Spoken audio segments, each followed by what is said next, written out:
सबसे पहले डॉक्टर विश्वरूप राय चौधरी जी के पास चलते हैं कि डॉक्टर साहब, आपने ये कोरोना समय में सुदर्शन पर बोला था, तब मुझे याद है कि तब एलियोपैथी के एक डॉक्टर शो में जुड़े थे, उन्होंने कहा था क्यों डरा रहे हो, ऐसा कभी कहीं हुआ है क्या? तो आपने कहा था ऐसा होगा।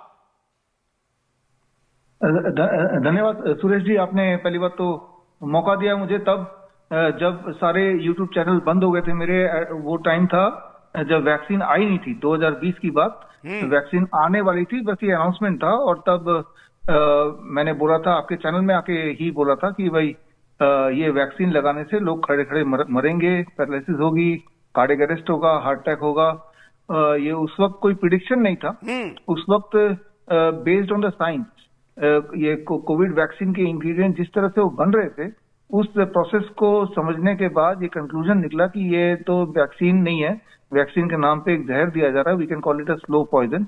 और बाद में अब ये साबित हो गया, टीटीएस थ्रोम्बोसिस साइटोपिनिया, जो कि अब यूनिवर्सली साबित हो गया, ये एक्सेप्ट हो गया है कि इसी की वजह से हार्ट अटैक या कार्डियक अरेस्ट ये सब हो रहा है। तो उस वक्त जो मैंने बोला था वो आज अनफॉर्चुनेटली सच होता हुआ दिख रहा है। बड़ा दुखद बात है। जो वीडियो आपने अभी दिखाया ये तो दिल दहलाने वाली बात है। मतलब इतना ज्यादा विकराल रूप ले लेगा कि छोटे छोटे बच्चे भी उसके चपेट में आ जाएंगे, इतना तो मैंने नहीं सोचा था। लेकिन ये क्लियर था, उस वैक्सीन लगाने का एक ही पर्पस है, लोगों को क्लियरली मारना, स्लो पॉइजन देना, जो कि वो वैक्सीन कर पाया। और अब मेडिकल जर्नल में, इवन लैंसेट में इस बात का प्रूफ तक भी पब्लिश हो चुका है। अब तो कोई कंफ्यूजन नहीं है कि इससे हो रहा है कि नहीं, इसी से ही हो रहा है, साबित भी हो चुका है, मेडिकल साइंस के अंदर ही साबित हो चुका है। बिल्कुल। और जिस प्रकार की ये पूरी संख्या है, ये संख्या का कोई आंकड़ा मेंटेन नहीं किया जा रहा है, क्योंकि वैक्सीन के कारण मर रहे हैं इसका सबूत नहीं, ऐसा बहाना दिया जा रहा है। फार्मा लॉबी बहुत अमीर और बहुत शक्तिशाली है, कोर्ट पर भी दबाव बनाती है और बाबा रामदेव जैसे व्यक्ति को भी कटघरे में कई बार खड़ा करवाने की ताकत रखती है, किसी पर भी एफआईआर करवाने की ताकत रखती है। इस कारण डाटा भी एकत्र नहीं किया जा रहा है, उसका ये भी चिंता का विषय है। डेफिनेटली यस, वो जानबूझ के नहीं किया जा रहा है ताकि कोई सबूत ना रहे।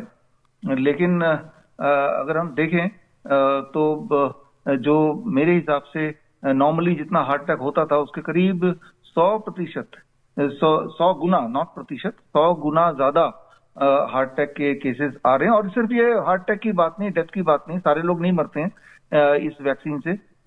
इनफर्टिलिटी है, कैंसर का रफ्तार कई गुना बढ़ गया है, इम्पोटेंसी कई गुना बढ़ गई है, diabetes, chronic kidney failure, sudden kidney failure, acute kidney failure, ये कई गुना बढ़ गया सडनली। मतलब कल तक जो हेल्दी था अचानक ही देखने को मिला। तो ये सारी चीजें तो है ही हैं।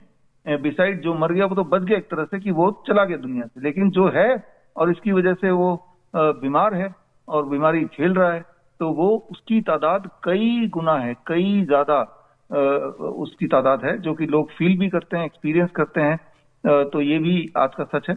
और इसमें आप जैसे लोग सुदर्शन न्यूज आवाज उठाएगा तो आई एम श्योर कि जो डेटा मेंटेन वाली बात है वो आने वाले दिनों में उसकी भी शुरुआत होगी। एक मुहिम जरूर चलेगा। एटलीस्ट एक सबक मिल गया सबको कि आगे से इस तरह के षड्यंत्र को हमें भांपना है और उसके लिए पूरी तरह तैयार होना है, लड़ना है उसके लिए।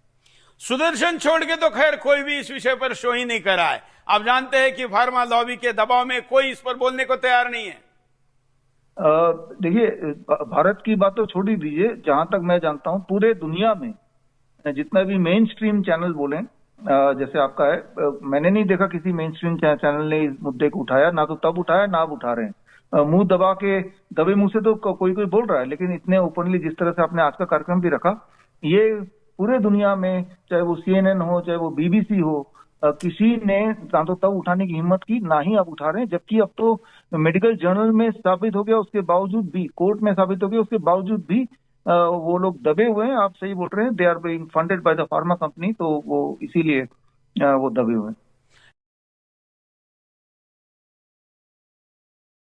बड़ी से बड़ी बीमारी का आसान से आसान इलाज घर बैठे ही हो सकता है। अधिक जानकारी के लिए कांटेक्ट करें नियरेस्ट डॉक्टर BRC clinic@home।